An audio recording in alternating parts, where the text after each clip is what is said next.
Yeah. Yep. Um, Perfect. Okay, we'll get started then. So, welcome everyone. Thank you for coming along to our sports science taster. I'm Sophie, and with me I've got Jamie and Sam, and we're all lecturers in sports science at Bangor University. Today we're going to be looking at using environmental physiology to help you to prepare for adventurous holidays and work in extreme environments. So, charity treks, gap years, and even holidays are becoming increasingly adventurous, often visiting hot, cold, and high places such as Australia, Lapland, Kilimanjaro, and Everest Base Camp. Today, we're going to explore how our work in sport and exercise science and environmental physiology at Bangor University can be used to enhance your performance and health in extreme environments. This session will be of relevance to those interested in a future in sport and exercise science and human physiology, and anyone planning an adventurous trip abroad.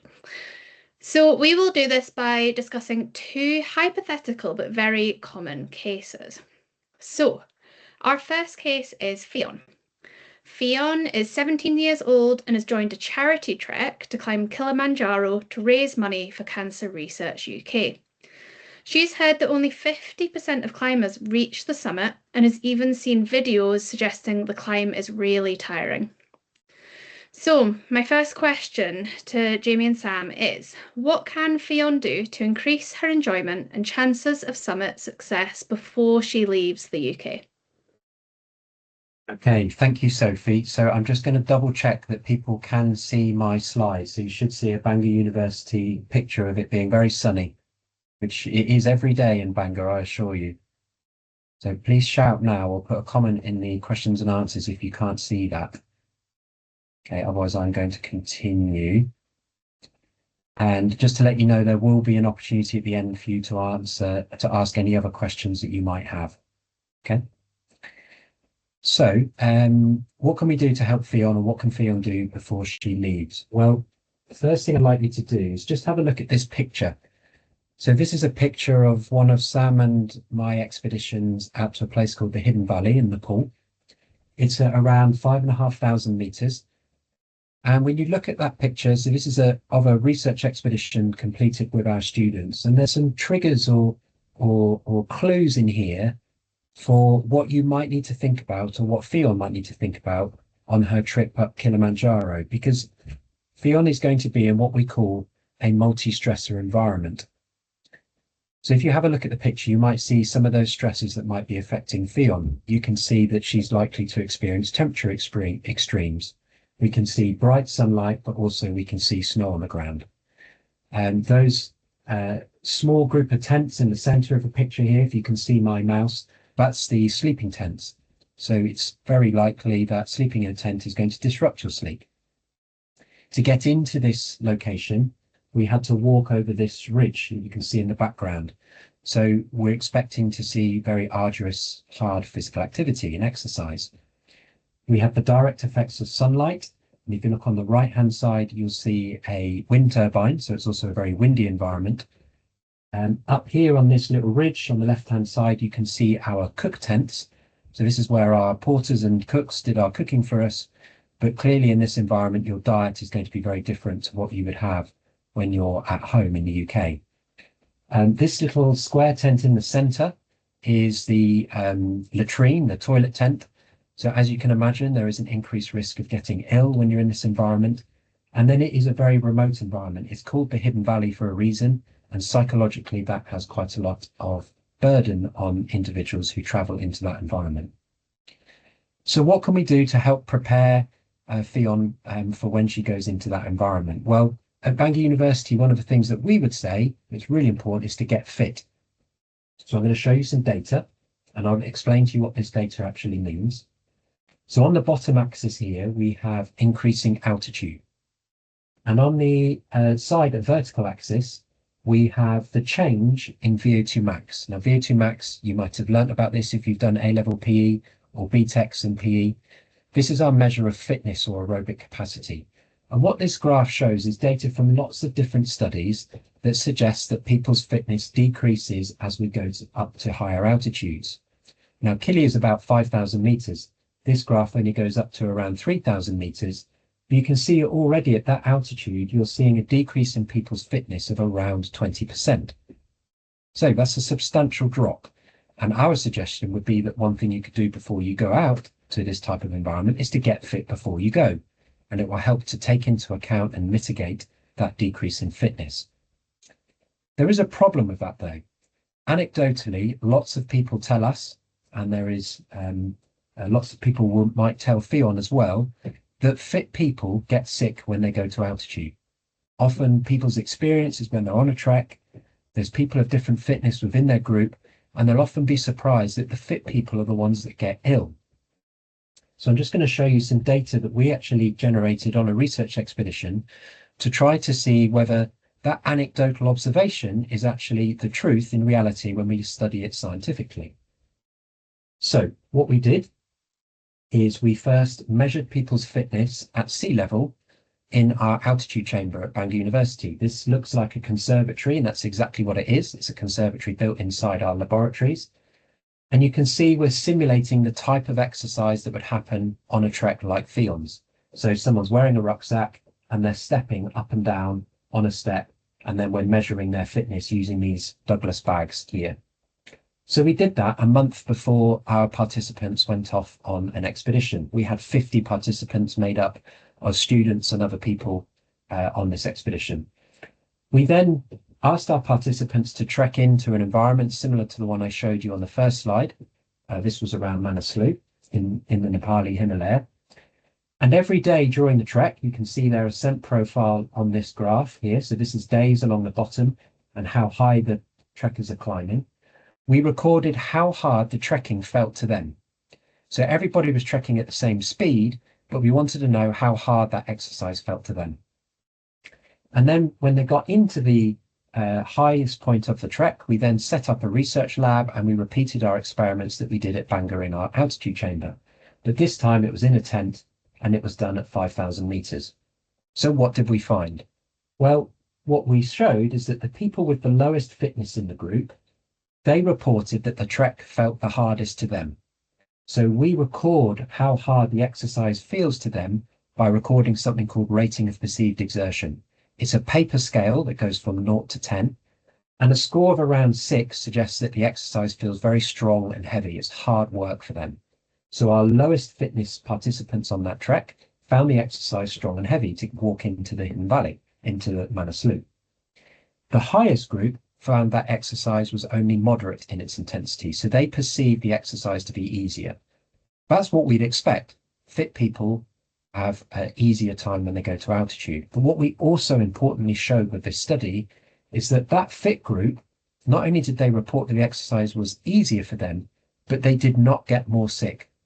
So we provided evidence that refuted that idea, that anecdotal observation, that people who are fit and go to altitude tend to get sicker. That's not the case. And that's why we would argue that Fion getting fit before she goes to altitude is a good thing. Now, on the Kilimanjaro trek Fion's going to be doing, she can expect a very long summit day. So completing some form of aerobic exercise training would help her with that long exercise that she's going to have to do on that final day up to the summit of Kili. And she's also going to have to wear rucksacks and walk on uneven ground. There might be a risk of injury. So we'd also suggest that she does some work looking at muscle function, making her muscles stronger, making her proprioception and her balance better so that she's less likely to suffer from an injury. And to further reduce injury risk, we'd also suggest that Fion tries to ensure she has a healthy body weight, because we also know that increases risk of illness and injury if you are overweight.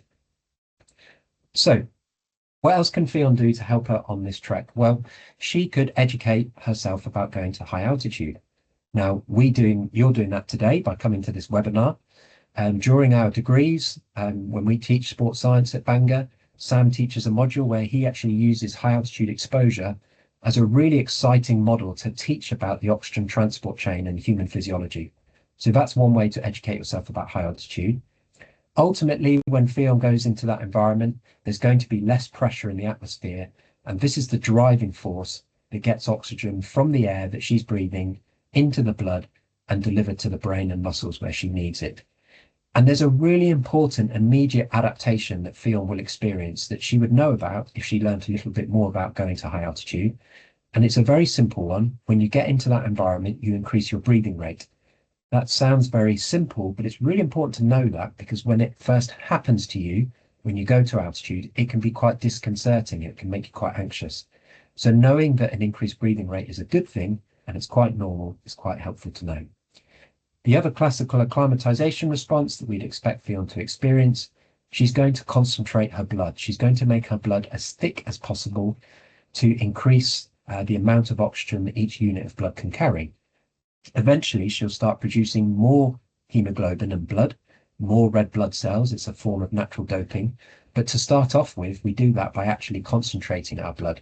And that's great to know because you need to be careful not to overhydrate yourself and drink too much fluid because that will dilute your blood and stop that natural process that happens during the first few days at altitude.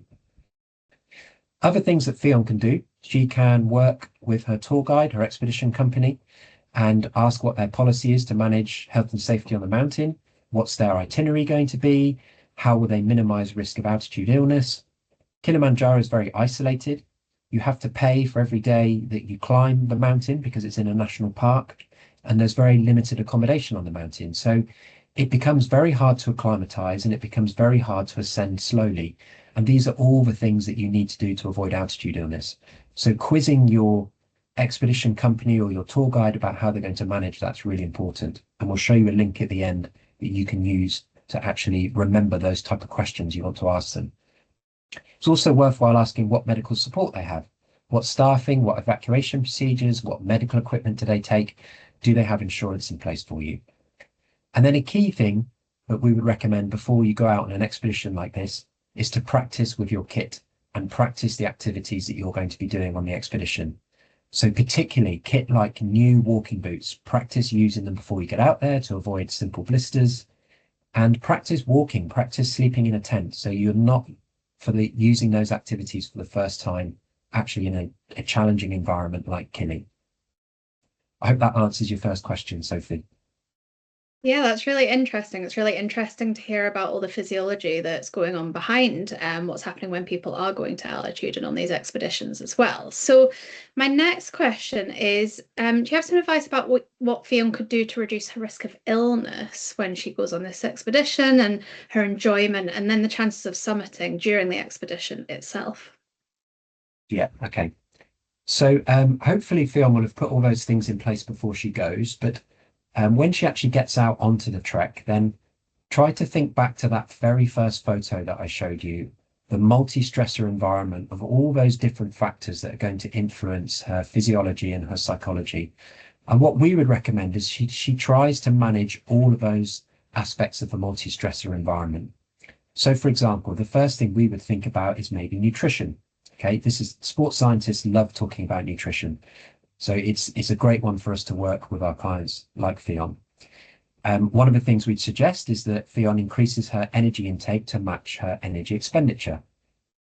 And there's lots of different ways to do that, but one of the things that we really like at Bangor is using carbohydrate and energy drinks. They get a bad press, but actually in this scenario, in this setting, they can be really helpful. So I'm just going to show you another photo. It looks quite blank, but I'll talk you through this one because it's quite interesting. So as part of one of our research studies, we took 50 people out to the Himalayas and we gave half of them a carbohydrate energy drink, and they were the lucky ones. And the unlucky ones, we gave them a placebo that tasted exactly the same, but it didn't have any energy or sugar in the drink at all. And what we got our participants to do is to trek into this little area here where you can see this research tent that's been set up. This is at about 5,000 meters. And we asked them to walk around a course on this flat area at a fixed pace of around 3 kilometers an hour. Then we asked them to walk up this pole up to the summit to around 5,500 meters. And you can see these little dots all the way up this path here are people walking as quickly as they can up to the summit. And what we measured is how hard the exercise felt as they walked around this flat area, and then how quickly they could get to the summit. And what we found was that those who've been given the carbohydrate, their rating of perceived exertion that we talked about earlier, that sense of effort during exercise, decreased by around 1 point. So the exercise felt easier to them. And then we managed to decrease the time it took for them to get up to the coal by around 10%. So this simple intervention of using sports drinks, energy drinks, actually decrease their sense of effort and increase their performance in that environment. And that's really helpful because it increases enjoyment and it increases safety because you can move quickly in the mountains should you need to. We'd also recommend that as part of your nutritional strategy, Fion would increase her fluid intake to match her fluid loss. Now, that's quite challenging when you're in a trekking environment like this. These are the porters and the cooks who looked after us on that research expedition with our students. Some of the students, I think, were a bit shocked because they would do everything for us that they could. They would put our tents up, cook our food, and they provide us water every day. But they didn't provide us with very much water. This slide here shows the bowls that we used every day for washing. That's all the water we had to wash our teeth, wash our face, wash our clothes, wash our pants. Everything had to be done out of that tiny little bowl of water. So fluid availability is really low, and that can mean trying to increase your fluid intake is quite challenging. So we try to increase fluid intake to match fluid loss, but we don't want to overdrink. Sports drinks are again a great way of increasing palatability, but any fluid will do. And a question we often get asked is, how do I know whether I need to drink more or drink less? We don't want to drink too much, we don't want to drink too little. Well, thirst is a very good marker to start off with, but we would also supplement that with urine color. So you can Google a urine color chart and you'll find one like this on the internet. And we could print these out and give them to our participants. Fion could take one of these away with her, and she could use this as a check to make sure that she's drinking the right amount of water. We want her urine color to be around 2, perfectly pale. Any darker, she needs to drink more. Any lighter, she could probably get away with drinking a little bit less. Keep your nutrition accessible, practice your diet before you go. That's 2 other comments we'd always say. Now, Sam's going to talk a little bit about how we manage being in a hot environment later on. But just to let you know how you might manage being in a cold environment, it'd be a good idea to get hold of kit lists from your tour guide and your expedition company. They'll tell you what you need to take, what you need to wear. Generally, we recommend that people use a layering system to take into account the extremes of temperature from very hot to very cold that you might experience. Think about how you're going to drink during the day. Many people use camelbacks with the tubing to drink from, which is a great idea, but be careful because they may freeze during cold summit days. And think about how you can manage things like windburn and looking after your lips, which can become really sore in these type of environments. And again, key take-home message, practice with your kit before you get out into the expedition. Another stressor in that multi-stressor environment is disrupted sleep. You're going to have jet lag from flying out potentially. You're going to be sleeping in tents, like we mentioned earlier. This is a picture of one of our participants on the research expedition. And in this net on their arm, they've got an accelerometer, which measures movement of the arm. It's an indirect way of measuring sleep quality. That's how your smartwatch will tell you whether your sleep is good quality or not when you get your sleep scores from Samsung or Apple or Google.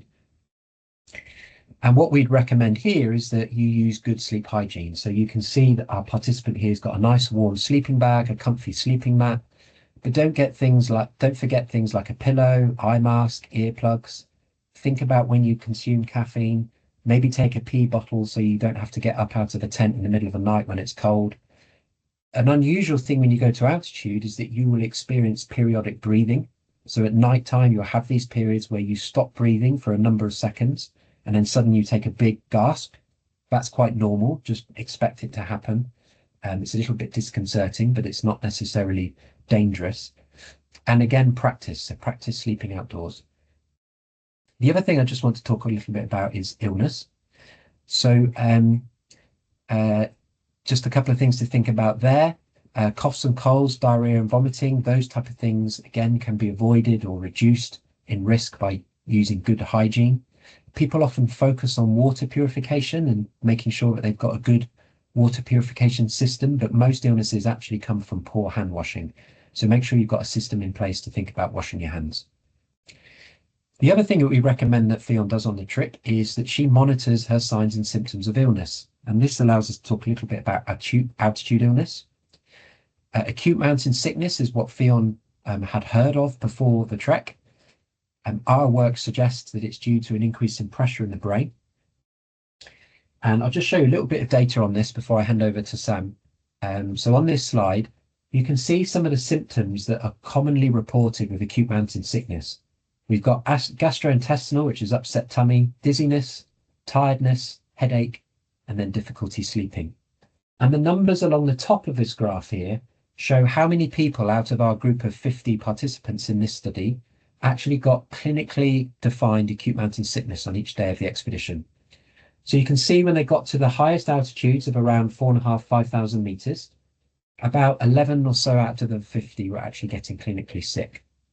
But note that nearly half of the participants had some symptom or other.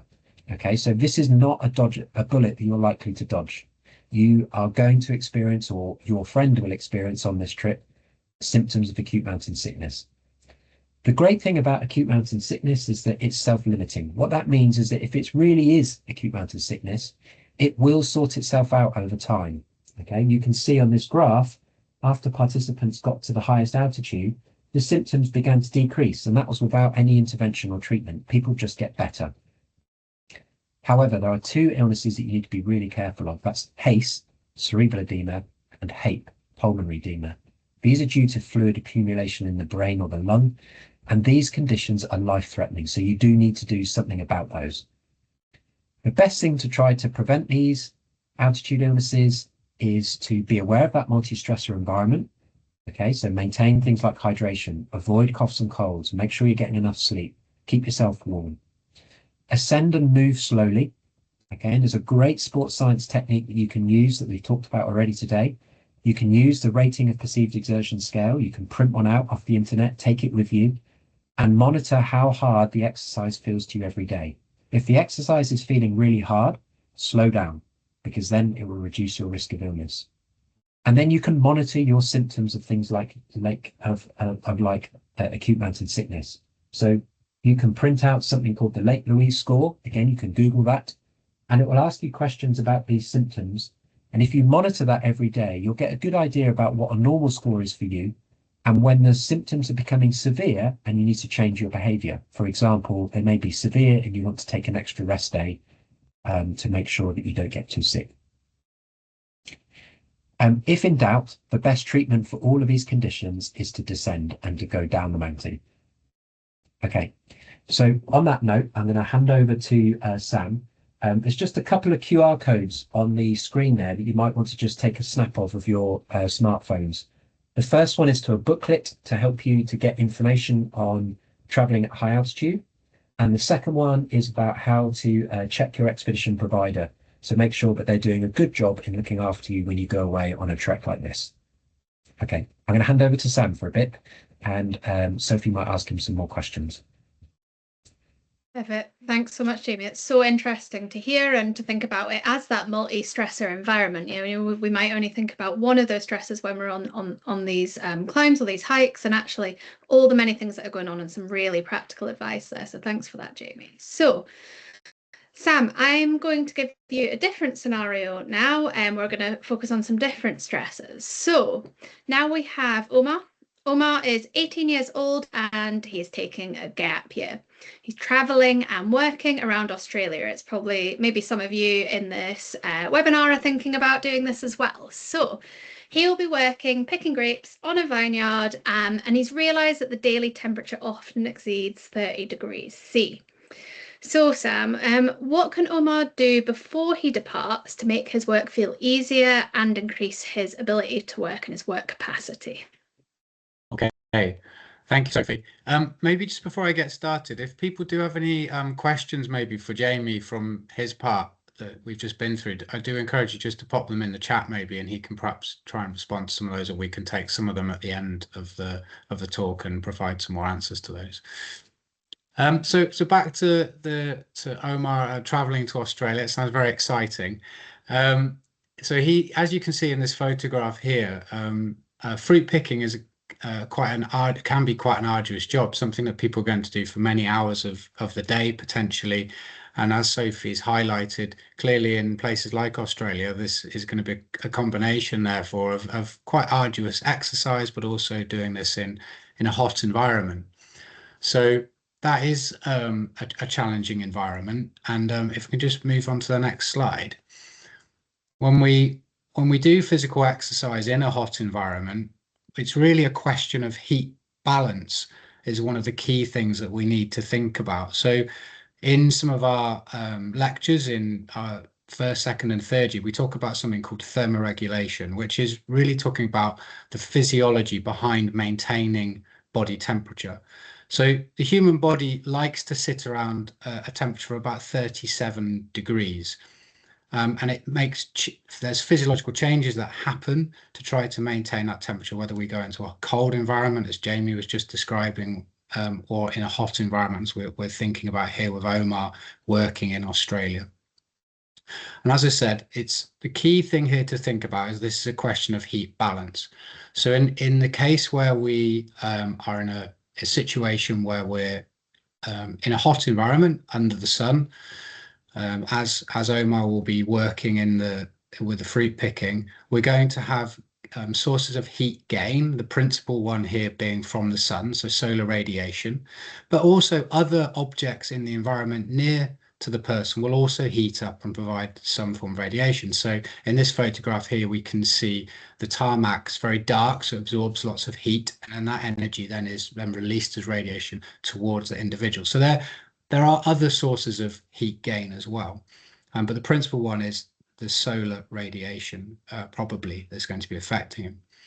On top of that, we've also got the internal heat generation from performing all that fruit picking. So the bending down, picking up heavy buckets, moving them over into the, to the storage of all the other fruit, etc. And that is going to create then an increase in internal temperature as well. So we've got multiple sources of heat gain. And it's those heat gain sources that when we're thinking about what we can do to prepare is about how can we maybe lower the sources of heat gain. We also, to try to offset this heat balance, we have ways of trying to lose heat from the human body. So in this diagram here, there's a couple of things that are highlighted, and one of those is blood flow to the peripheral skin. So when we become hot, one of the compensations that occurs is that we will get an increase in our heart rate, an increase in the blood flow to the skin, and we'll also begin to sweat. And it's those processes that help us to lose heat. So on that other side of that heat balance equation. Okay. So when we're thinking again about ways of preparing for hot environments, we might think about trying to think about ways that we can increase heat loss. So reduce heat gain and increase heat loss. So when thinking about this and now thinking about maybe some solutions, so this is really the challenges, but thinking about some solutions, one of the things that Omar could do before he goes out to Australia is he might also like to think about his fitness. So I know Jamie's talked about fitness, but fitness is also important for hot environments as well. And if you could just move to the next slide, Jamie, I'd just maybe provide some evidence to why this might be important. So as you probably got from the talk today, we like to do experiments to try to come up with some evidence to support some of our recommendations. And this is another experiment that's been conducted at Bangor. So in this experiment, what we've actually done is a group of individual people have performed 6 days of exercise training in just in the lab. So they've done about 40 minutes of exercise on over 6 days. And then we've measured their thermal and their cardiovascular changes during this exercise, before and after this exercise training in the heat. So you'll see from this, we've got two figures, one that's showing core temperature. So this is how hot that person is. So at the end of the exercise, before they started this training, their core temperature was close to 39 degrees. After they'd done the 6 days of exercise training, so they're getting a little bit fitter, their core temperature has actually gone down. So they're not actually getting as hot. So this is some evidence that even short-term exercise training can help to reduce the thermoregulatory demands of performing exercise in a hot environment. And alongside that, remember that it's our cardiovascular system, our heart rate, that's helping to pump blood to the skin to help lose heat. So one of the other from the studies, we've also measured heart rate at the end of exercise. And if you look at before training compared with after 6 days of training, we see this reduction in heart rate, which suggests that actually we've got a lower cardiovascular strain. So the cardiovascular system, which supports thermoregulation, isn't having to work as hard after some training. So this is just one study from our university, and there are other studies that have looked at things like people's VO2 max that Jamie talked about, or aerobic capacity or fitness.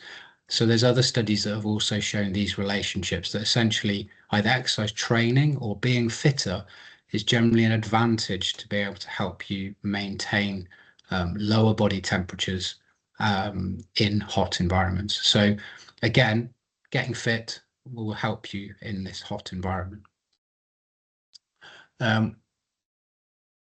One other thing that Omar can do prior to going out to Australia is to think about what he's going to pack into his suitcase. So if we move on to the next slide.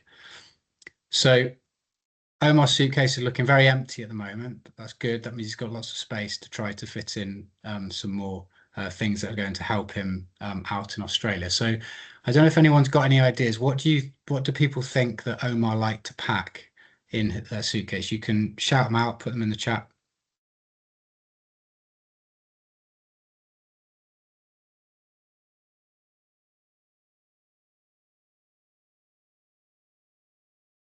What sort of things are perfect? Nice one, Naomi. A water bottle. Yeah, great. Good idea. That'll help with some keeping them hydrated. Hat, perfect.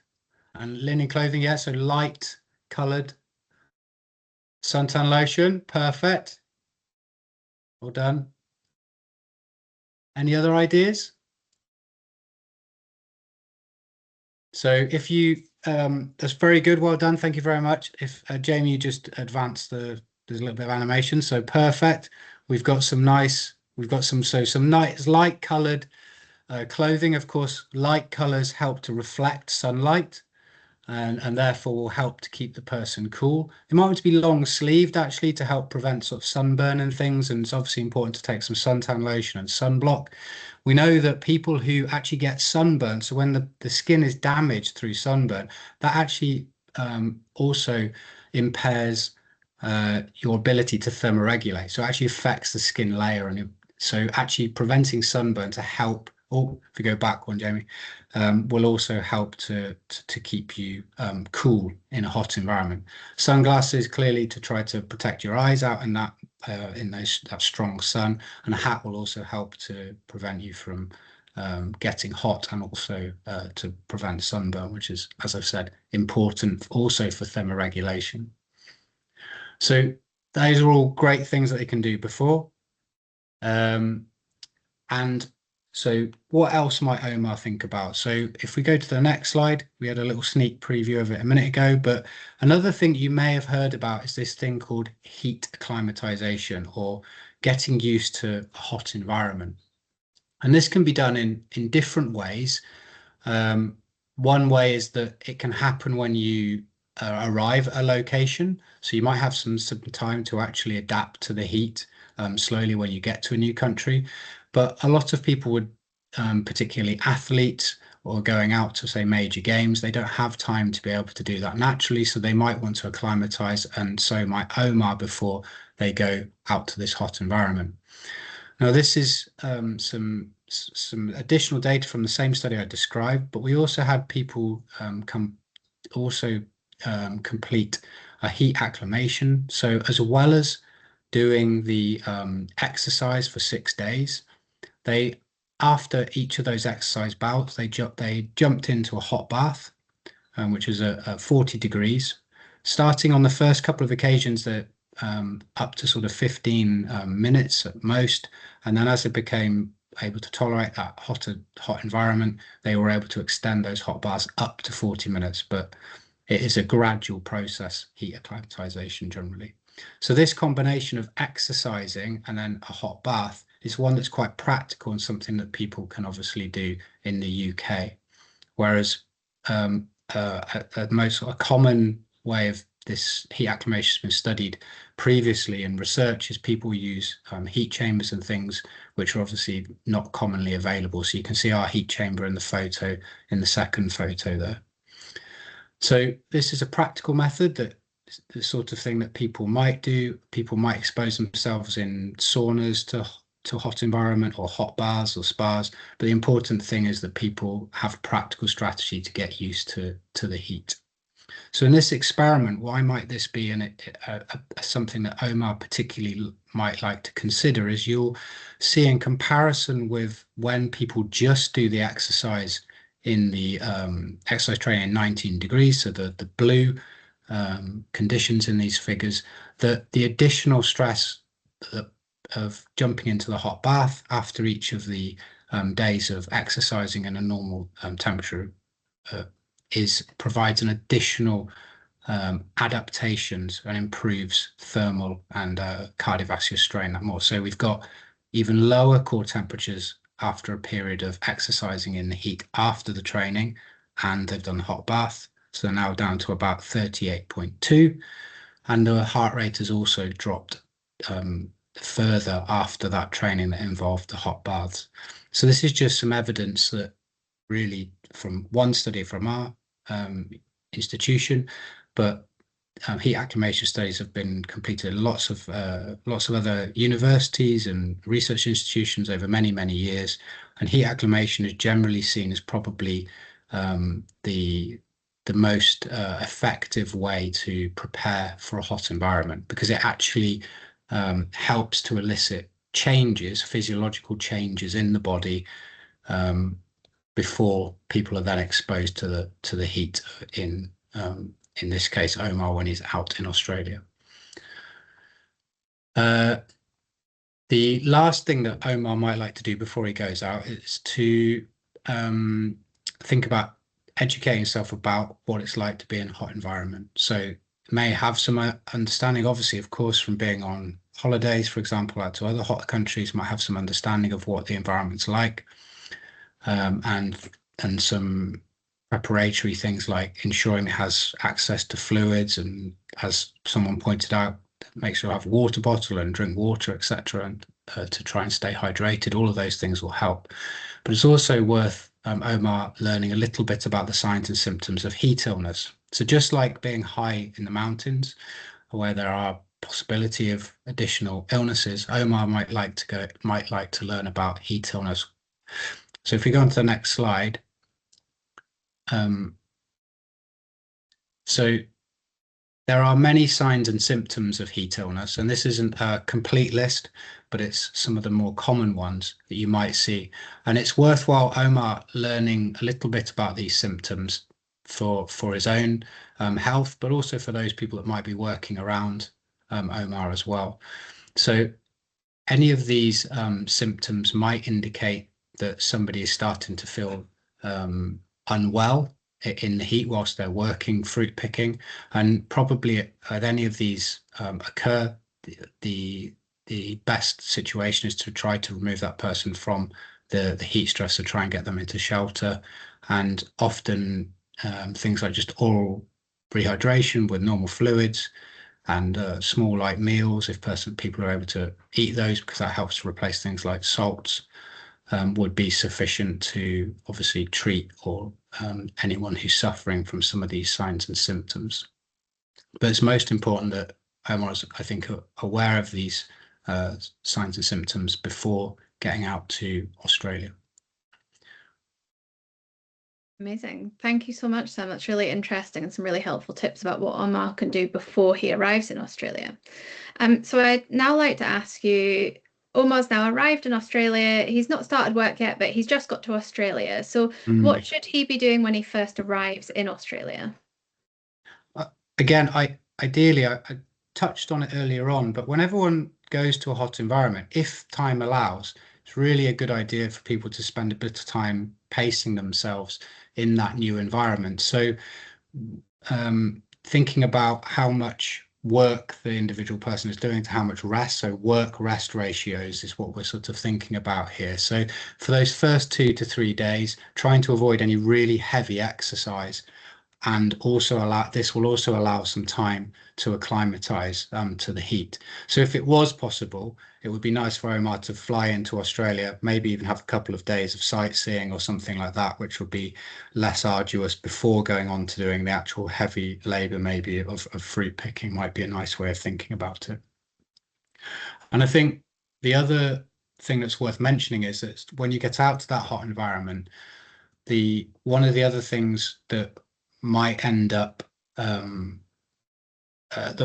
we haven't really touched on yet is that high nighttime temperatures affect our sleep. We've probably all felt that when we've gone to a hot country or when we've had heat waves in this country, one of the things that happens is it becomes more difficult to sleep at night.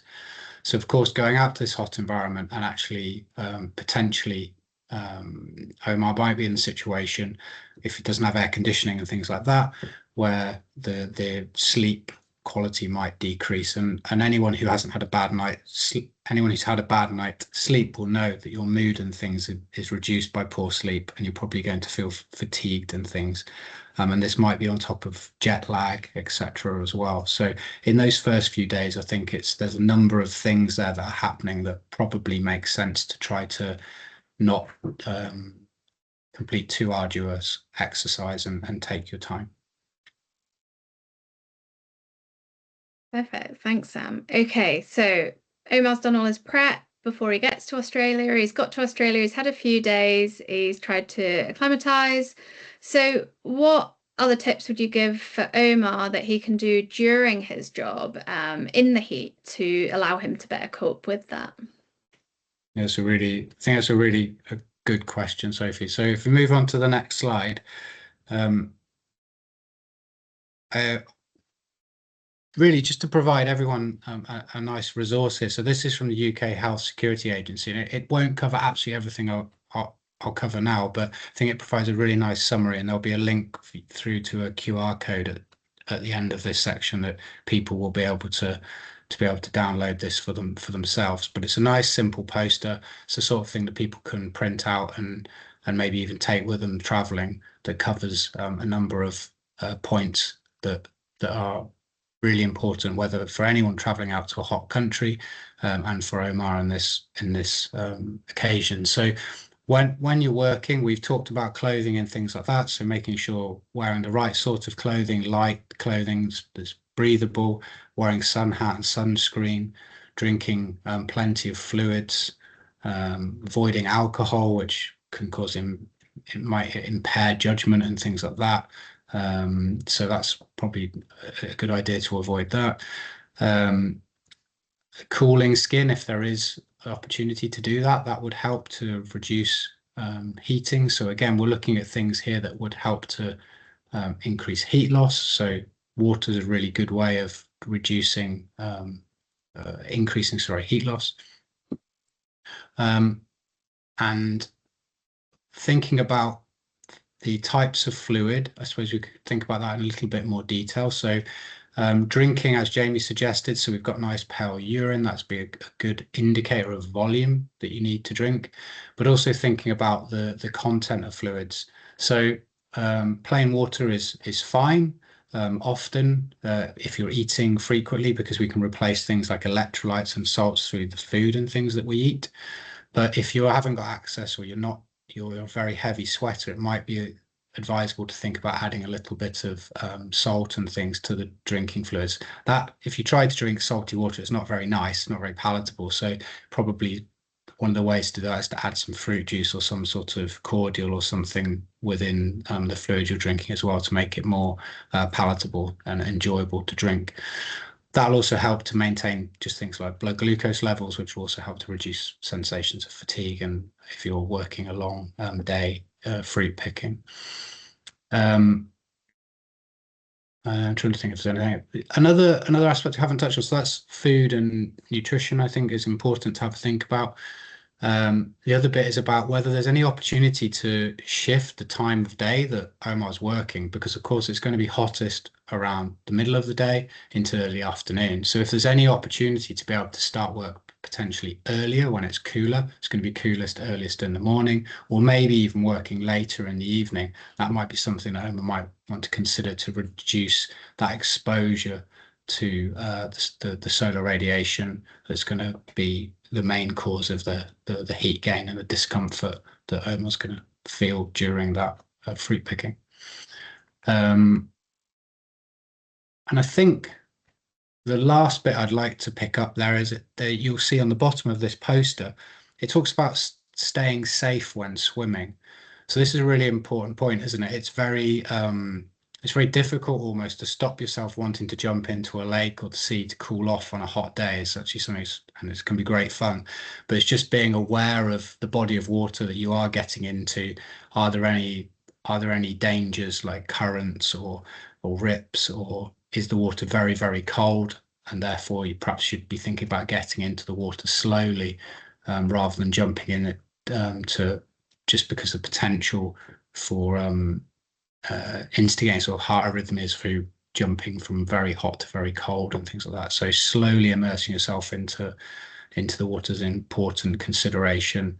And also, if you don't know what's beneath the water, you might be jumping onto rocks or something like that. So probably immersing yourself slowly is a good idea, just from a point of not injuring yourself. And I think that probably covers the main things I think that Omar could perhaps do when they're actually in their work. Thanks, Sophie. Amazing. Thank you so much, Sam. So, wow, an absolute amazing amount of information, whatever expedition you're going on, thinking about before we go out, just when we've arrived, and what we can do when we're out on our expeditions as well. I want to go and book an expedition now, so I'm sure everyone else feels the same. So I think if I can summarize correctly, we've talked a lot about multi-stressor environments, how important it is to consider all the different stresses that are going on maybe at the same time and how we can better prepare for those, as well as then deal with those when we are there. One thing that I took away from across both of you speaking there about both of those environments is how important fitness is as well. So in all those different stressors and all those different environments and trips, it seems like fitness would be really beneficial to help with that.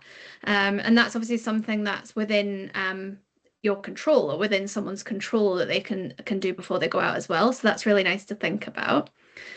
It sounds like it's really important to seek advice, before we go off on these expeditions, and making sure that we're checking in with people that have more experience, or maybe checking in on some of these websites that you've provided here as well. I guess the last thing to take away is kind of that practice makes perfect thing. So make sure we're preparing ourselves for these things that we're going to come across on these expeditions. So I think there's a couple of useful QR codes here. I recommend you scan those or take a picture of those now, so that you've got that for later if you want to go back and have a look at those. And then I think there one more slide as well. So what we've got here is obviously we all work at Bangor University. A lot of the content you've heard today is what we deliver across our courses. So if you enjoyed that, you're interested in hearing more or learning more about our courses, we've got Welsh information about our courses there, English information about our courses, and then also our social media platforms there. So make sure that you do follow those social media platforms so you can hear more about all the work that's going on all the time at Bangor University, any of those other expeditions that are going on, or any research that Sam and Jamie are publishing about these areas as well. We'll post about them on there so you can stay up to date.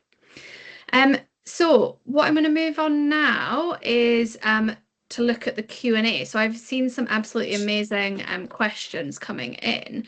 So I'm going to try and do those kind of in the order that they came in, if you're okay with that, Sam and Jamie. So I think the first one that came in, that was a really, really nice one from Mia. So Mia, are you happy for me to read that out, or do people want to read it out themselves? I'm going to allow mic for attendees, if that's okay. So I'm allowing mics now. So if you do want to ask it yourself, feel free to unmute yourself and ask it.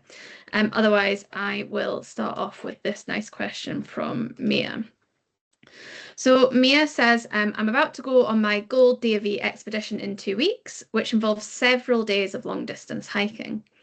From a sports science and psychology perspective, what are the key things to be careful about when pacing yourself physically and mentally over multiple days of exertion? Great question, Mia. Yeah, really.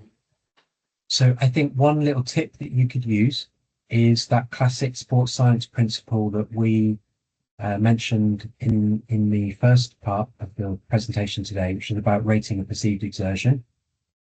You can Google that and it will find you a version of something called the Borg scale. You'll find some pictures of that or some versions of that online. The one we use is the 0 to 10 Borg scale. And it's a really simple pen and paper exercise, or you can just print it out in what I do with my trekkers when they're going away, and people when I'm supporting on DV expeditions like yours. I print out one in A5 and I laminate it and just stick it in people's pockets. And they can use that during the day to actually monitor how hard the exercise feels to them. And what's really interesting when you're walking in a group like that is that because of your different fitness levels, you'll find that even though you are all walking at roughly the same speed, you will be working at different perceived exertions. So some of you will find that exercise harder than others. And the Borg scale allows you to just notice that and monitor it. And we know that when you exercise on the Borg scale at a rating of perceived exertion, which is described as hard and heavy, typically it's around 6 or 7 on the 0 to 10 scale. And when you get above that value, the exercise becomes fatiguing and you cannot sustain it for long periods of time. So physiologically, if you can keep your exercise intensity below that value, then you will be able to sustain exercise for a longer period of time. And it's really clever. Your body's perceiving that exercise. And it's when you move the body above the lactate threshold. So, or one of the thresholds, there's many. But when your breathing rate starts to increase and that exercise becomes really arduous, you cannot sustain that for a long period of time. So a good tip to help you to be able to pace yourself over multiple days is to think about keeping your rating of perceived exertion below a certain value. And that might mean that you have to have a discussion with the rest of your group to think about regulating your activity. So some people's exertions may be lower or higher than others.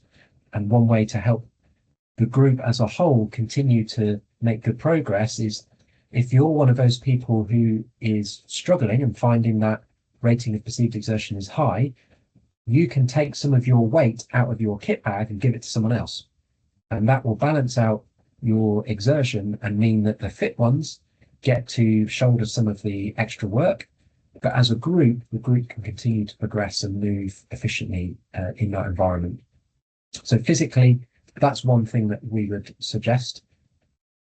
Mentally, then I think discussing before you go about the challenges that you're likely to experience, and you can think about that multi-stressor environment that we mentioned, and just having a frank discussion with your colleagues about that. So one of the problems we see when expedition dynamics break down and people find the psychological burden quite hard, it's often because there's some challenges that haven't perhaps been addressed before the expedition actually starts. And we use a classic thing to increase resilience within our department, and we use what if scenarios. So what if I find this exercise, or a member of the group finds this exercise particularly difficult, or what if someone has an injury, or what if someone begins to feel sick? And going through some of those scenarios before you go onto the expedition will help you to prepare psychologically for if those challenging scenarios actually occur on the expedition itself. So 2 little tips there. I don't know if the others want to add something else as well, but physically measure your rating of perceived exertion, keep it below a certain score, around 6 or 7, and you'll be able to sustain that exercise. And psychologically, try to do some discussions beforehand to allow you to prepare, and maybe some check-ins each day just to understand how people are on the expedition itself. Perfect. Thanks so much, Jamie. Sam, anything you wanted to add to that? Are you happy with that? Okay, perfect. So I think Sam's typing away in the chat there, but I'm going to ask him the question out loud anyway, just in case. We had a really nice question. So what is the best time period between exercise and the hot bath for acclimatization practice? Yeah, it's a great question. It's a very practical question. So it's best to understand what we're trying to achieve here with this heat acclimation. So the way that the strategy works is because the bout of exercise beforehand in normal lab conditions, 19 degrees in our particular lab, but that's a typical temperature of indoor exercise in many gyms, for example, is that exercise, a byproduct of exercise is you increase body temperature. So your core temperature is raised during the exercise. And then what's happening then after sort of a few minutes in our building and moving the person to somewhere where we've got like a hot bath location, that take 2 or 3 minutes, and then people go into the hot bath, which then further increases their core temperature because you're adding that additional stressor. So the hot water prevents really heat loss because the hot water's a higher temperature than your body temperature, and also means you start to gain heat because the water is hotter than your body temperature. So it's this dual stimulus of exercise plus a hot bath. So it really needs to be relatively short. If the distance between the exercise and the hot bath becomes bigger, what will happen, of course, is you'll start to cool down from your exercise. Then when you get into the hot bath, you won't be as hot. It still probably would have some advantage. Remember one of the first slides I showed about getting fit.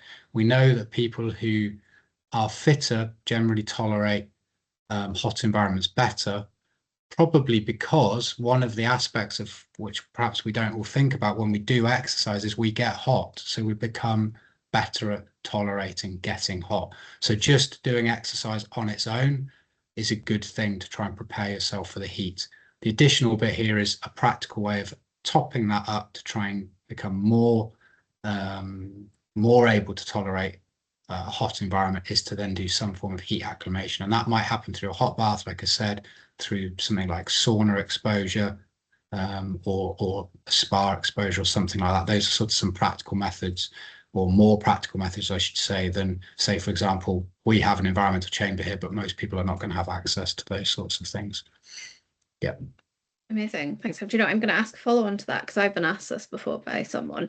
So if someone does like an exercise session, say in the gym, and they've raised their core temperature, but then they need to say drive home before they can get in the hot bath, would that still be worth doing? Say if they've had, a 10-minute drive getting home, or maybe not so much.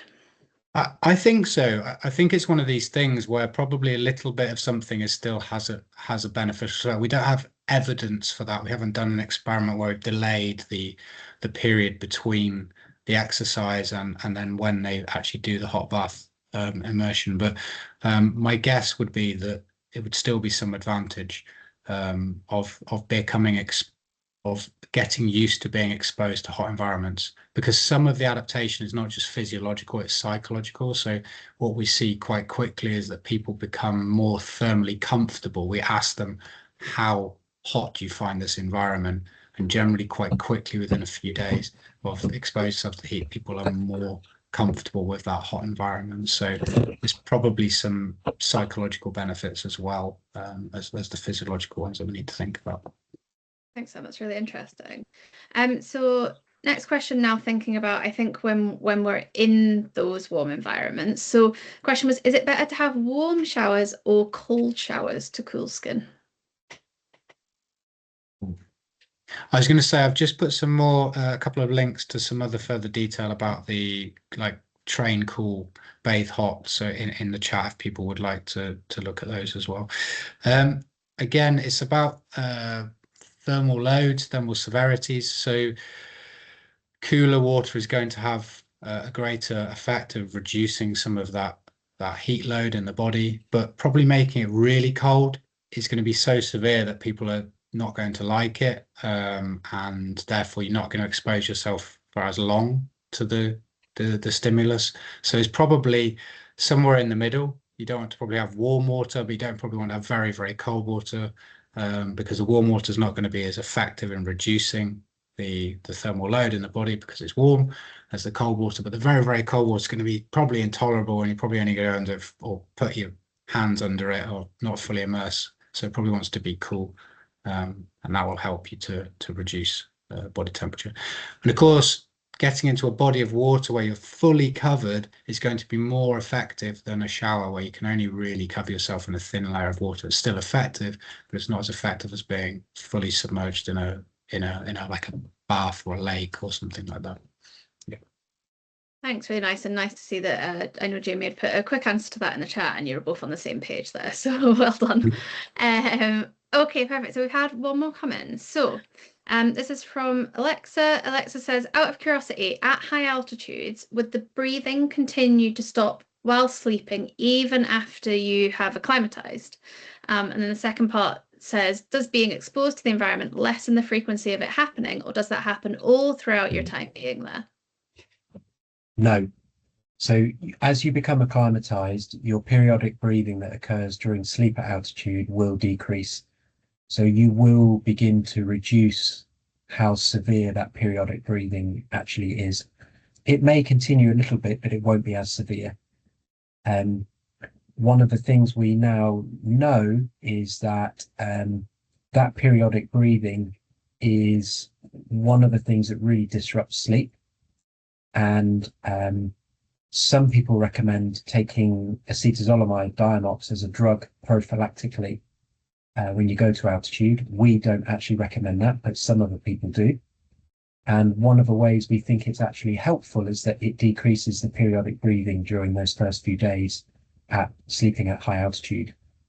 But over time, that periodic breathing will improve anyway with acclimatization.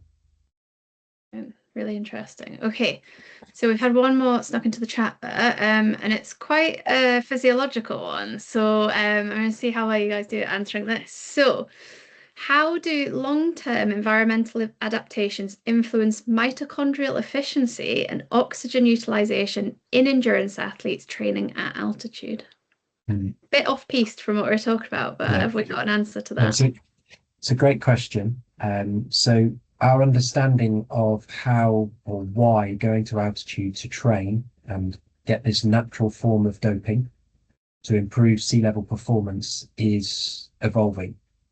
So our original hypothesis was that this was a central factor. So the reason you will have heard of cyclists and runners going to altitude for training camps is because they wanted to increase their oxygen carrying capacity of their blood. And as I said in my part of the talk today, initially that happens through concentration of the blood. You actually remove some of the fluid in the blood from the plasma. But as you stay at altitude for a longer period of time, you actually increase your hemoglobin mass. So you produce, in effect, more red blood cells, and you end up with a larger volume of blood. And that allows you to carry more oxygen around the body. So that was the initial theory or mechanism for why going to altitude was actually helpful. Strangely, when we actually began to investigate that in more detail and understand why, we saw that people's performance was improving once they'd been to altitude and had been through an altitude acclimatization protocol. But when we actually looked at their blood volumes and their that central acclimatization, it hadn't really made as much difference as we thought it might. And it was probably not the only or the most important factor. So this is controversial, but we're now recognizing that what's actually occurring in the muscle is probably as important or even more important than what's happening in the blood. And that's where that mitochondrial efficiency comes in. So when you make your body hypoxic and you starve those working muscles of oxygen, which is what happens when you go to altitude, then your body adapts by trying to increase the efficiency of that system to generate energy. So you will try to lay down more capillaries so you can get more oxygen from the blood to the mitochondria, and you will try to increase the number of enzymes and other supportive factors that are the machinery within the mitochondria to try to actually increase the efficiency of that little motor that's happening in each of those muscle fibers. So we now know that that mitochondrial efficiency and that adaptation is probably as important as what's happening centrally. So that's probably how those environmental adaptations end up in helping endurance athletes. Beautiful. Thank you so much, Jamie. That's a great answer. So that's all the questions I think from the chat and the Q&A. You are welcome to unmute yourself and ask any sort of final questions before we log off. Does anyone have any burning questions or anything they want to kind of jump in and ask before we finish?